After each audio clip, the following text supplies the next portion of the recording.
মাছগুলোকে পরিষ্কার করে ধুয়ে নুন হলুদ মাখিয়ে রেখে দিয়েছিলাম। তারপরে মাছগুলোকে একে একে তেলে ভেজে নেওয়ার পরে কড়াইতে আর একটু তেল অ্যাড করে তাতে সাদা জিরে, একটা শুকনো লঙ্কা, একটা তেজপাতা ফোড়ন দিয়ে রেখে দিয়েছিলাম। তারপরে তাতে কিছু কুচনো পেঁয়াজ অ্যাড করে পেঁয়াজটাকে গোল্ডেন ব্রাউন হওয়া অবধি রেখে দিয়েছি।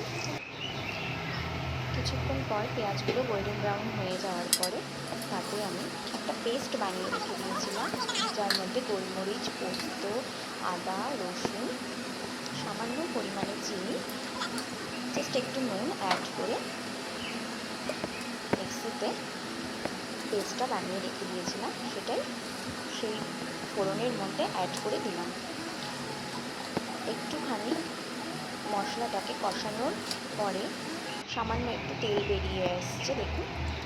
তারপরে আমি তাতে জিরে গুঁড়ো, ধনে গুঁড়ো, লঙ্কা গুঁড়ো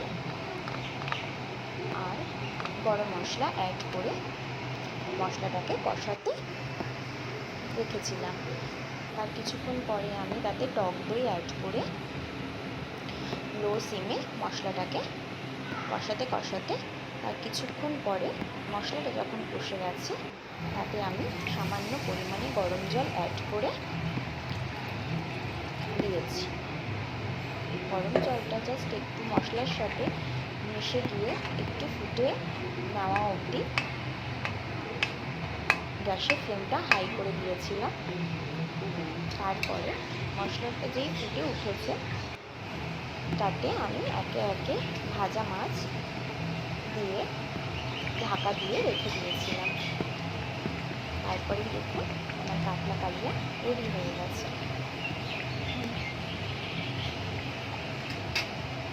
দেখেছিস?